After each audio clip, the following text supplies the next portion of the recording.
talk English.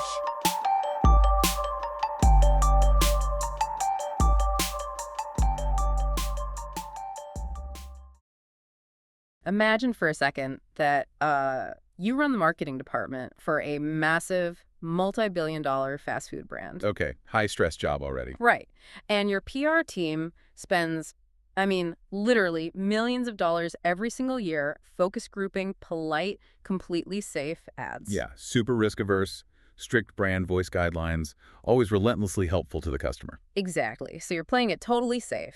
And then, out of nowhere, one day your social media manager just goes completely rogue. They start actively, publicly insulting your customers on the internet. Which sound like a fast track to getting fired. Ah. And probably triggering a massive corporate apology tour. You would think so, right? Like a total career-ending PR disaster. But instead it became one of the most brilliant, culturally defining marketing strategies of the entire last decade. Oh, we are definitely talking about the phrase that basically changed the internet. We are. Sir, this is a Wendy's. Because instead of turning away, consumers just went wild for it. People started actively begging to be insulted by a burger chain. Which is just wild to think about. It really is. So today we decode social media roasting. We are going to unpack exactly why Americans, and honestly the internet at large, absolutely love this specific, slightly aggressive brand of humor. Yeah, because it taps into a really deep, nuanced social practice. We crave authenticity, right? Corporate speak is just boring. So boring. And polite PR feels incredibly fake to a modern audience. So when Wendy's dropped the whole corporate facade and just started swinging, they tapped into the mechanics of the perfect insult. Right. It's a masterclass in the evolving vocabulary of internet humor, boundary testing, and honestly, the psychological thrill of the roast. And for you listening, especially if you're trying to level up your English and understand real internet culture, this deep dive is for you. Absolutely. Because whether you are, trying to decipher a chaotic Twitter thread scrolling TikTok or just keeping up with coworkers bantering, understanding this language is basically your ultimate shortcut to internet literacy. It's how modern culture communicates. Yeah. But to really get why that Wendy's interaction worked, we have to establish the foundation. What actually separates a genuine roast from just being a jerk? Right. It's a super crucial distinction. A roast isn't just like walking up to someone and being mean. It's actually highly structured. Okay, so define it for us. So a true roast is humorous, exaggerated mockery. It's usually about someone's appearance, their life choices, or their quirks. But the absolute defining element, the thing that keeps it from being toxic, is that it is meant entirely in good fun. Like when I point out that your microphone technique makes you look like you're trying to eat an ice cream cone. Wow, okay. I'd clap back at that, but honestly, congratulations on the bare minimum of noticing my setup. Ouch. See, folks, that is a roast. Exactly. And the thing is, there are basically 4 key rules to this. The first is that the target must be in on the joke. Right. Second, the harshness depends entirely on how close your relationship is. You could say things to a best friend that would be completely unforgivable if you said them to a stranger. Oh, for sure. Third, the target is expected to take the hit and fire back. And fourth, it has roots, like the famous Friars Club roasts or those Comedy Central celebrity roasts. This isn't new. Yeah, the social contract of it is what makes it work. I like to think of it as a consensual martial arts sparring match. Oh, I like that analogy. Yeah, like if we both show up to the gym, we put our pads on, we step into the ring, it's a great exercise. We're just testing each other's reflexes. Nobody leaves genuinely angry. Right, because you both agreed to it. Exactly. But if one person doesn't know they're in a match and you just walk up to them at the grocery store and throw a punch, that's not sparring. That's just assault. Perfect analogy. The pads and the ring are the established relationship. Without that, it's just a deeply hurtful insult. So if the ring is our relationship, what actually makes a winning punch? Because, man, we have all seen someone try to drop a witty roast at a party and it just... It completely falls flat. Yeah, it's brutal. To land a perfect punch, you need 4 distinct pillars: specificity, surprise, brevity, and truth. Okay, let's break those down. Why specificity? Because generic insults definitely still hurt. They hurt, but they aren't funny. Specificity is the difference between a lazy slap and a surgical strike. Like, if someone wears an awful outfit, a bad roast is, your outfit is ugly. It's generic. It's a Right. But a specific roast is saying, your outfit looks like a hotel carpet had a midlife crisis. Oh, man.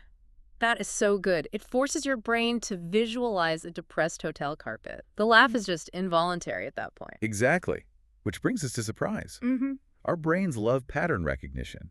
A good joke establishes a pattern and then violently breaks it. Which goes right back to that Wendy's exchange. Yes. So a troll on Twitter tried to publicly mock Wendy's by demanding, "What are your burgers made of?" Mm. They expected the corporate pattern, a polite, defensive list of ingredients. And instead, Wendy's replied, "Beef, yours are made of regret." Boom. It shatters the pattern. The troll thought they were the predator, and in 5 words, they became the prey. And that hits the third pillar perfectly. Brevity. Just 5 words. It mirrors professional stand-up comedy. If you have to explain why the insult is funny, the joke is already dead. Totally dead. It has to be immediate. And finally, the 4th pillar, arguably the most important truth. Wait, I thought a roast was exaggerated mockery. Where does truth fit in? Well, it only stings and gets that belly laugh because it contains a kernel of undeniable truth.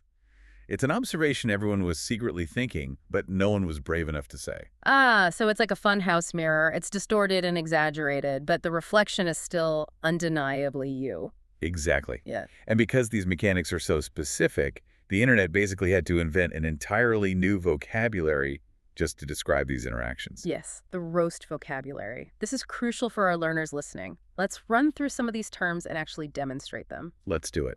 First up is the defensive maneuver, the clapback. This is a sharp, confident, immediate comeback to a roast or criticism. Like if you insult my microphone technique and I instantly insult your shirt, I just clap back. Right. Then we have reading someone, which means accurately and pointedly describing their flaws to their face. Like, she totally read him for filth at the meeting. Oh, reading is an art form. And if you get read hard enough publicly, you are getting dragged. Being dragged means people are writing long, savage paragraphs about why your opinion is awful. Basically, the crowd is verbally dismantling you. Yeah, pretty much. And that's similar to being called out, right? Where you're criticized for a specific, usually hypocritical behavior, like he got called out for pretending to be vegan while eating a steak. And if the call out is massive and public, you've been put on blast. Nowhere to hide when you're on blast. But what if you are put on blast, but you managed to deliver the absolute perfect mic drop defense? And you snapped. You didn't just clap back, you escalated the wit to a level that just ended the conversation entirely. And left the other person's wig snatched. Yes. Meaning they were completely overwhelmed and speechless. Which, by the way, a lot of this brilliant slang originated in Black and Latino LGBTQ ballroom culture before mainstream internet adopted it. Which is such an important piece of context. Wit was a survival mechanism that became an art form. Okay, but I have to ask about 2 terms that get confused a lot. What is the difference between getting dragged and getting ratioed? Oh, this is vital internet literacy. Being dragged is qualitative. It's about the words. People are yelling at you in the comments. Right, the verbal takedown. But being ratioed is purely mathematical. When you post something, the likes are your applause. But if you get, say, 15 likes and 12,000 replies... Yikes. The math proves you lost the room. Exactly. People don't usually reply to agree, they just hit like. So if replies massively outnumber likes, the public has formally rejected your opinion. You've been ratioed. It's devastating. The silent judgment of the crowd, it's brutal. But, you know, it's not just single words that crossed over. Entire sarcastic phrases have become standard tools for everyday roasting, the passive-aggressive art form. Oh, everyday English is full of these now, like the one I used on you earlier. Congratulations on the bare minimum. Yeah, thanks for that, by the way. You're welcome. It's the perfect sarcastic response when someone wants praise for something they were already supposed to do. Like a roommate wanting a medal for finally doing their own dishes. Congratulations on the bare minimum. Another good one is, the bar was on the floor and you still tripped over it. Ouch. Meaning expectations were impossibly low, the task was so easy, and you still managed to mess it up completely. These phrases are like conversational Trojan horses. On the surface, they sound polite, but there's a devastating burn hiding inside. Like, I could never. Oh, tone is everything with I could never. Give me an example. So if your friend runs a marathon and you say, wow, I could never, that's genuine awe. It's a compliment. Right? But if your friend tells you they just texted their toxic ex at 2 a.m., you take a sip of coffee and go, I could never. That is a stinging, judgmental critique of their terrible life choices. The delivery is just everything. Okay, so with all these devastating insults and phrases flying around, we have to talk about the ethical boundary. This is super important for anyone trying to navigate online English. When does roasting cross the line into bullying? The line is very definitive, and it comes down to power dynamics. Roasting is mutual, it is shared understanding, and crucially, it punches up. Define punching up for us. Punching up means mocking someone for their strengths, their status, or their willing public choices. You're swinging at their armor. Bullying, though, is one-directional. It's born out of contempt, not humor. So bullying punches down. Yes. It targets vulnerabilities a person cannot control, like physical appearance, background, or a disability. And there's a really clear test for this, right? Can the target respond and win? Exactly. If the person being roasted is fully capable of clapping back and winning the exchange, it's a roast. If they can't, because they're structurally disempowered or genuinely vulnerable, it's not sparring, it's just cruelty. Okay, let's actually run a quick drill to lock this in. 4 fast rounds. I'll give you a scenario, you tell me. Roast or bullying? I'm ready. Bring it on. Round 1. 2 friends are at a party, standing in the kitchen, exchanging absolutely savage insults about each other's terrible dating history. Oh, that's a roast. They have a pre-existing relationship, they opted in, and dating is a series of choices. They're sparring. Nice. Round 2. A group of people in a YouTube comment section are heavily mocking a stranger's accent in a cooking video. Bullying, 100%. It's a mob attacking a stranger, so it's one-directional. And an accent is tied to identity, not a humorous choice. That is punching down. Spot on. Round 3. A customer tweets a completely ridiculous, entitled complaint at a company's social media account, and the brand humorously claps back, pointing out the flawed logic. The Wendy's model. Roast. The customer stepped into the public arena first, and the brand is punching up at the absurdity of the entitlement. Okay, final round. Let's see if we agree on this one. Someone screenshots a private, highly vulnerable text message from a coworker, and they post it publicly to a group chat with a sarcastic caption to get laughs. Bullying. Absolutely bullying. See, but what if the person posting it thinks they're just doing light banter? Like, they think it's a roast. It doesn't matter what they think. The private nature of a text means the sender never opted into a public arena. The goal there is humiliation, not shared humor. This is why knowing your relationship with someone is the ultimate safety net. Because if you don't know where the landmines are, you shouldn't be dropping bombs. Exactly. Okay, so let's say all the conditions are met. The context is right, the joke is fair, and you find yourself on the receiving end of a truly hilarious, good-natured roast. Your best friend just obliterated you. What is the survival guide? How do you respond? Well, the holy grail is the clapback. You absorb the hit, smile, and fire off an even better roast in return. You win the round. But let's be real. Not everyone has stand-up comedian reflexes. What if my brain just freezes? If you can't clap back, the best move is to simply own it. Just laugh and say, yeah, fair play, that was a good one. You acknowledge their skill. And if this is happening online in a comment section? Then you use the silence plus like maneuver. Oh. Don't try to type a weak reply. Just like their comment. It signals, I tip my hat to you. Or you can offer a humorous surrender, like I'm done. Yeah. Or I'm logging off for the day. It shows you're a good sport, but there's a very clear warning label on what not to do, right? Oh, yeah. The ultimate sin is getting genuinely upset.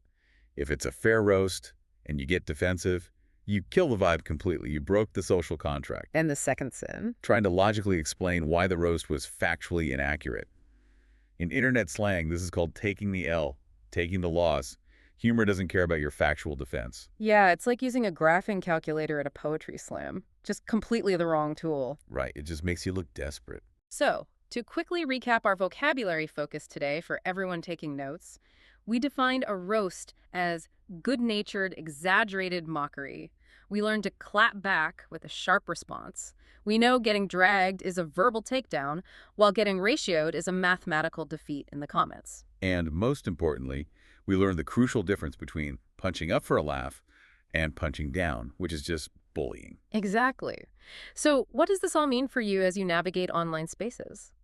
The golden rule of internet survival is simply learning not to take yourself so seriously. That really is the core of it. Roasting is a complex linguistic dance. It requires high empathy and perfect timing. And now you basically have the decoder ring. You can look at a comment section or friends bantering and understand the invisible rules they're playing by.